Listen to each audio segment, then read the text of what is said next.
નમસ્તે વિદ્યાર્થીની મિત્રો. ધોરણ 6 વિષય વિજ્ઞાન, પાઠ 10મો, ગતિ અને અંતરનું માપન.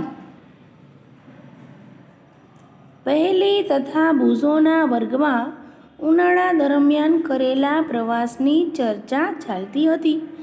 એક છોકરો તેના વતનમાં રેલવે, બસ અને છેલ્લે બળદગાડા દ્વારા ગયેલો. એક વિદ્યાર્થીએ વિમાન દ્વારા યાત્રા કરી હતી. એક વિદ્યાર્થીએ ઉનાળુ રજાઓના ઘણા દિવસો પોતાના કાકા સાથે માછલી પકડવા હોડીમાં પસાર કર્યા હતા.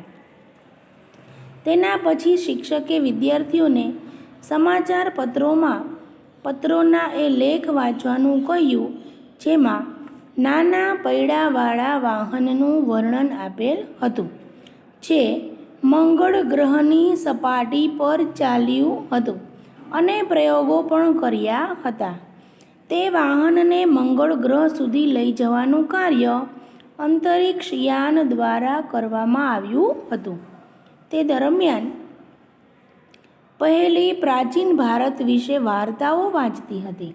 હવે એ જાણવા માગે છે કે પ્રાચીન કાળમાં લોકો એક સ્થાનથી બીજા સ્થાન સુધી કેવી રીતે યાત્રા કરતા હતા.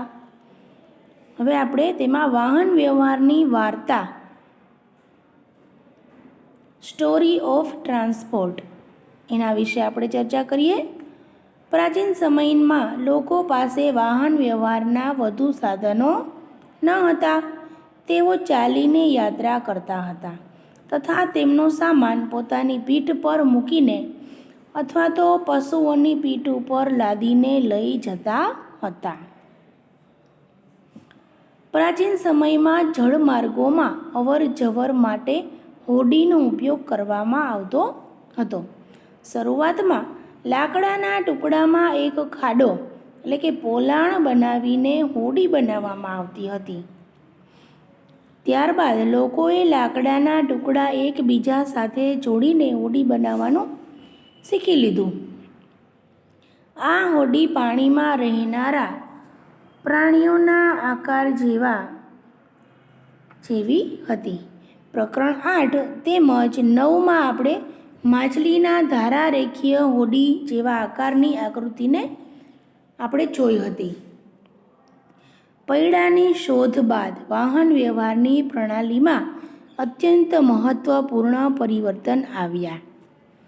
પાછલા કેટલાક વર્ષોમાં પૈડાની રચનામાં સુધારો કરવામાં આવ્યો. પૈડાથી ચાલતા વાહનોને ખેંચવા માટે પશુઓનો ઉપયોગ કરવામાં આવતો હતો.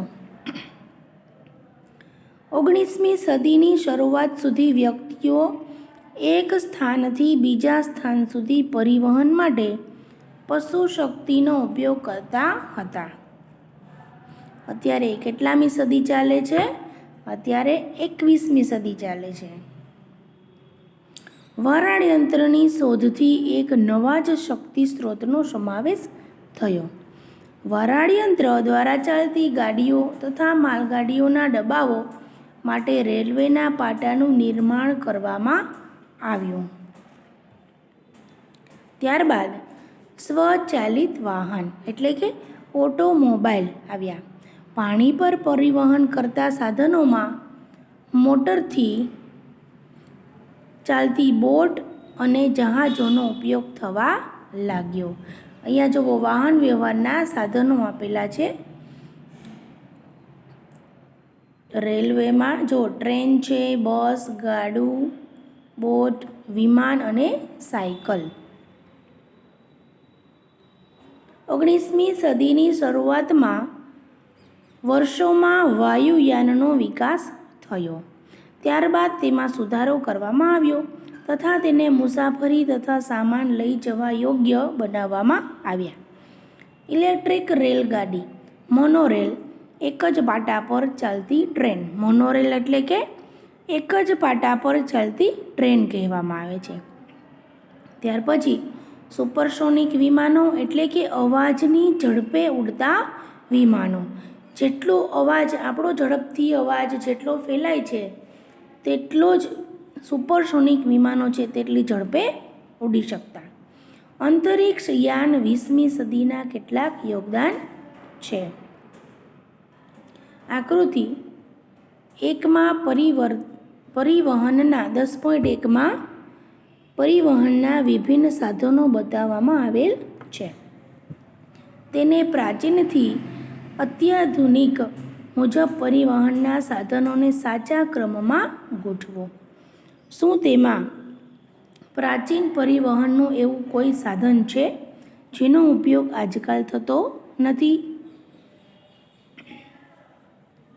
ત્યાર પછી 10.2 છે તે આપણે પછીના વિડીયોમાં તેનો અભ્યાસ કરીશું. નમસ્તે.